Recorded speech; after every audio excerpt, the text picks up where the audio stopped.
Hello students, इस video में हम कैलकुलेट करने वाले हैं dipole moment with the help of a very simple trick. देखो किस तरीके से हम कैलकुलेट करते हैं। अगर हमारे पास डिस्ट्रीब्यूटिव चार्ज सिस्टम है तो फिर उस सिचुएशन में अगर हमें डाइपोल मोमेंट कैलकुलेट करना हो तो हम एक बहुत ही सिंपल ट्रिक की हेल्प से उस चीज को हम कैलकुलेट कर सकते हैं। तो इसके ऊपर एक क्वेश्चन हम देखेंगे, उसको इंटीग्रेशन की हेल्प से सबसे पहले हम सॉल्व करेंगे और फिर देखेंगे कैसे ट्रिक की हेल्प से वो बहुत सिंपल तरीके से और बहुत कम टाइम में उसका आंसर हम निकाल सकते हैं। तो सबसे पहले हम देखते हैं कि क्या क्वेश्चन हमारे पास है।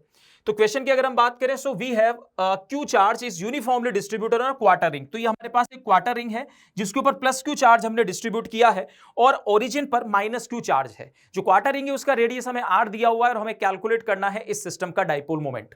तो देखो हमें क्या करना पड़ेगा, सबसे पहले क्योंकि ये डिस्ट्रीब्यूटिव चार्ज है तो इस पर हमें एक एलिमेंट कंसिडर करना पड़ेगा, है ना। तो किस तरीके से कि हमने थीटा पे जाकर के डी थीटा का ये एक एलिमेंट हमने कंसिडर किया और इसके ऊपर चार्ज अगर हम डी क्यू कंसिडर करते हैं, इसके ऊपर चार्ज अगर हम dq कंसीडर करें तो बताओ इस dq को हम कितना लिख पाएंगे।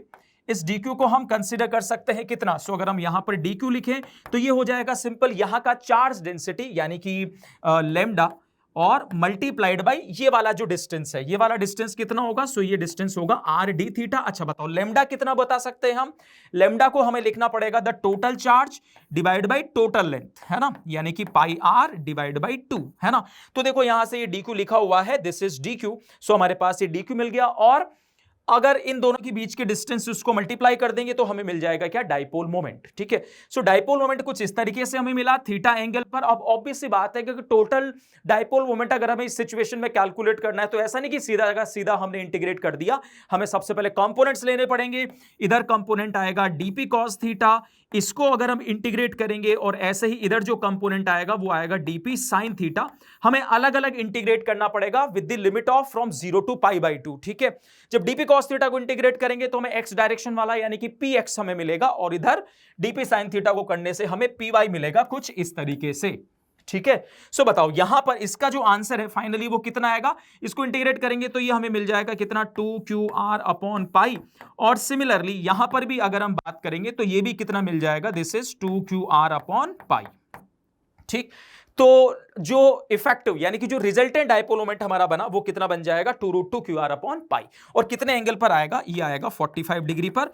तो ये प्रोसेस हमें करना पड़ेगा इस क्वेश्चन को अगर हमें पूरे मेथड के साथ अगर हमें सॉल्व करना है। बट अगर हमारा चार्ज डिस्ट्रीब्यूशन और मास डिस्ट्रीब्यूशन अगर बिल्कुल आइडेंटिकल है, जिस तरीके का चार्ज डिस्ट्रीब्यूशन मतलब अगर चार्ज डिस्ट्रीब्यूशन यूनिफॉर्म है तो फिर मास डिस्ट्रीब्यूशन भी अगर यूनिफॉर्म है तो फिर हम क्या कर सकते हैं कि जो डिस्ट्रीब्यूटिव चार्ज है उसको किसी एक पॉइंट पर हम कंसीडर कर सकते हैं और वो जो पॉइंट होगा वो होगा सेंटर ऑफ मास। ठीक है, तो देखो इसको अगर हम ट्रिक के साथ सॉल्व करें तो ये जो सारा का सारा डिस्ट्रीब्यूटिव चार्ज था इसको आप कहां मान लो, जो क्वार्टर रिंग का सेंटर ऑफ मास होता है वहां पर कंसीडर कर लो। ऐसा कब हम कर पाएंगे, जब चार्ज डिस्ट्रीब्यूशन और मास डिस्ट्रीब्यूशन दोनों क्या हो, सेम हो। ठीक है, तो इसको हमने कहां पर कंसीडर कर लिया, इसके सेंटर ऑफ मास पर। इसका सेंटर ऑफ मास कहां होगा, तो ये बात हम जानते हैं कि ये वाला डिस्टेंस जो है ये भी 2r अपॉन पाई है और ये वाला जो डिस्टेंस है ये भी कितना है, 2r upon pi.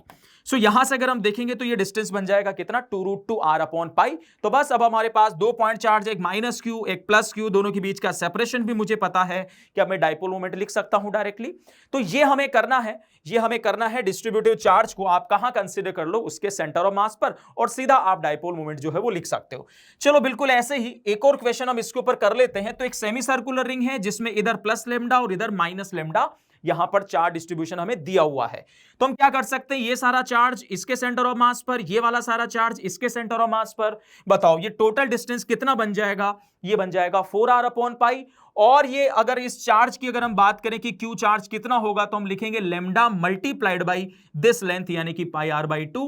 Lambda pi r by 2 ये चार्ज हुआ और 4r अपॉन पाई दोनों के बीच का डिस्टेंस हुआ। हमारा आंसर निकल करके आया 2 लेमडा आर स्क्वायर, है ना। बहुत ही कम टाइम में ये आंसर हम लिख सकते हैं अगर हम इस तरीके से सॉल्व करेंगे तो हमारे पास एक ट्रिक है, शानदार ट्रिक है। इसकी हेल्प से हम डिस्ट्रीब्यूटिव चार्ज के केस में within the seconds we can calculate the dipole moment. ठीक है, तो ये क्वेश्चन रहा तुम्हारा होमवर्क। इसमें क्या बोला हुआ है, दिस इज माइनस क्यू जो कि पॉइंट चार्ज है, सेंटर पे रखा है। यहां पर अगर हम बात करें तो एक रिंग है जिसके ऊपर यूनिफॉर्मली हमने प्लस क्यू चार्ज डिस्ट्रीब्यूट किया है। Distance between them √3r, radius of the ring is capital R, तो इस सिस्टम का डाइपोल मोमेंट हमें कैलकुलेट करना है। आंसर आएगा ये। अब मुझे कमेंट सेक्शन में जरूर लिख करके बताना कि किसका आंसर आया है और किसका नहीं। Thank you.